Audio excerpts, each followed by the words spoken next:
চিৰচেনেহী মোৰ ভাষা জননী। হেল্ল' গাইজ, মই যাই আছোঁ পাঠশালা সাহিত্য সভালৈ আৰু মোৰ লগত আছে এয়া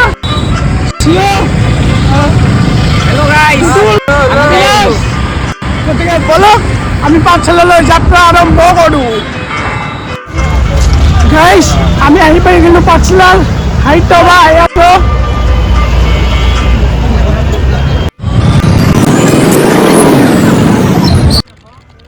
আৰু গাইজ আমি বৰ্তমান খোজকাঢ়ি যাই আছোঁ য'ত সাহিত্য সভাখন পাতছি, তাৰমানে বিশাল পথৰ এখনৰ মাজত পাতছি আৰু তাকালি আমি বৰ্তমান যাই আছোঁ খোজকাঢ়ি।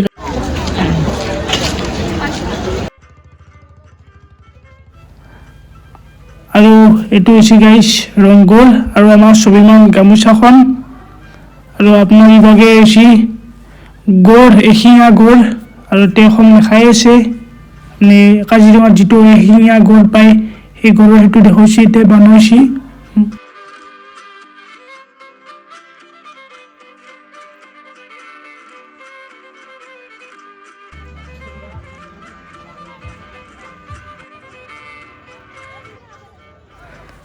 আৰু গাইজ অলপ আগত মানে অলপ এইখন যিখন গেট দেখা পাইছে সেইখন গেটতে হৈছে সাহিত্য সভা, অসম সাহিত্য সভা আৰু লাইটৰ এনাখন কেপাচিটি লগাইছে মানে গাইজ মানে দিন হান হৈছে একদম আৰু অজস্ৰ মানুহ একদম ধুনীয়া আৰু 100 বিঘা মাটি না কি মাটিত কৰছি পথাৰৰ মাজত ৰাস্তাত লগ পাই দিছে পথাৰৰ মাজত আৰু বহুতে ভাল লগা হৈছে।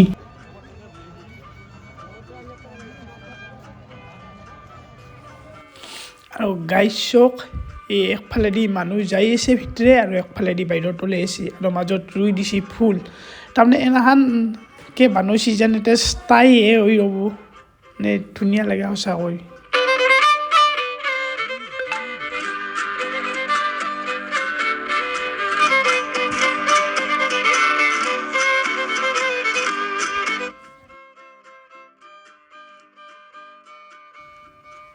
আৰু গাইজ ভিতৰৰ পৰিৱেশটো চাওক, ভিতৰত কিমান মানুহ অজস্ৰ আৰু লাইটিঙৰ এই কিমান দূৰলৈকে লাইটৰ সেই দেখা পোৱা আছে।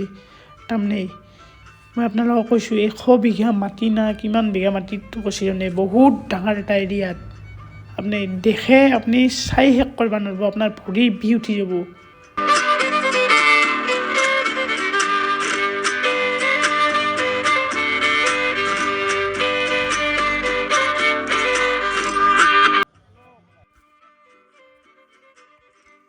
আৰু গাইজ মই যাই আছোঁ এতিয়া প্ৰদৰ্শনীৰ ভিতৰে সুৰকি আৰু গাইজ এই প্ৰদৰ্শনীৰ ভিতৰে আছে এটা বৃহৎ ডাঙৰ জাপি আৰু সেই জাপিটোৰ কাৰণে পাঠশালা সাহিত্য সভাৰ নাম গিনিজ বুকত নাম উঠি গৈছে আৰু মই সেই জাপিটো আপোনালোকক দেখাই আছোঁ, চাই থাকক ভিডিঅ'টো।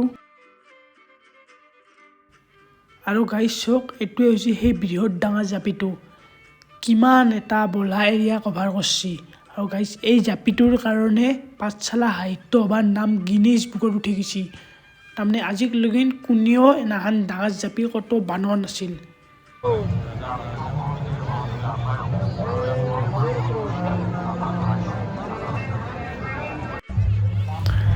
গাইজ বহুত পুৰণা একদম গাড়ী, ব্ৰিটিছসকলৰ দিনৰে যেন পাওঁ এখন।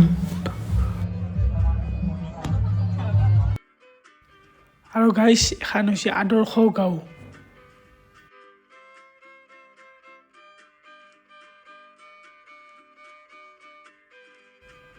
আৰু গাইজ এইটো হৈছে এশিঙীয়া গড় আৰু গড়ৰ কাষত দুনিয়াৰ মানুহৰ ফটো উঠাত লাগি গৈছে।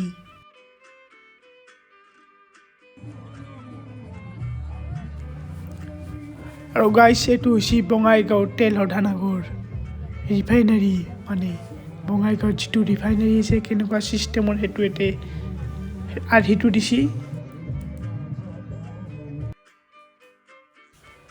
আৰু গাইজ এখন হৈছে এম্বেচাডৰ, কিমান আগতে বন্ধ হৈ গৈছে গাইজ।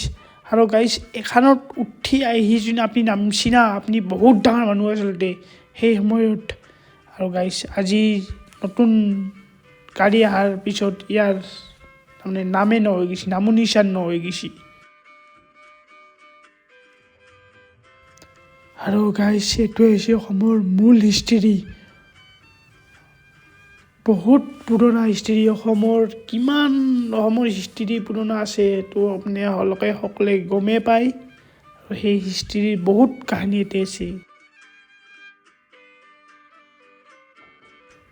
আৰু গাইছ এইটো হৈছে আমাৰ এই মহান পুণ্যভূমিৰ ভাৰত মাতা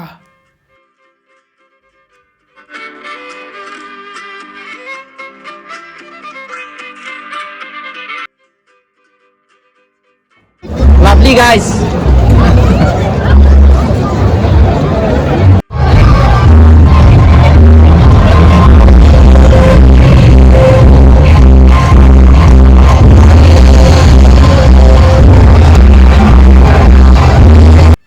আৰু গাইছ এখন হৈছে সম্পূৰ্ণ বাঁহৰ বস্তুৰে নিৰ্মিত এখন গেট চব বস্তু বাঁহৰ একদম বাঁহৰ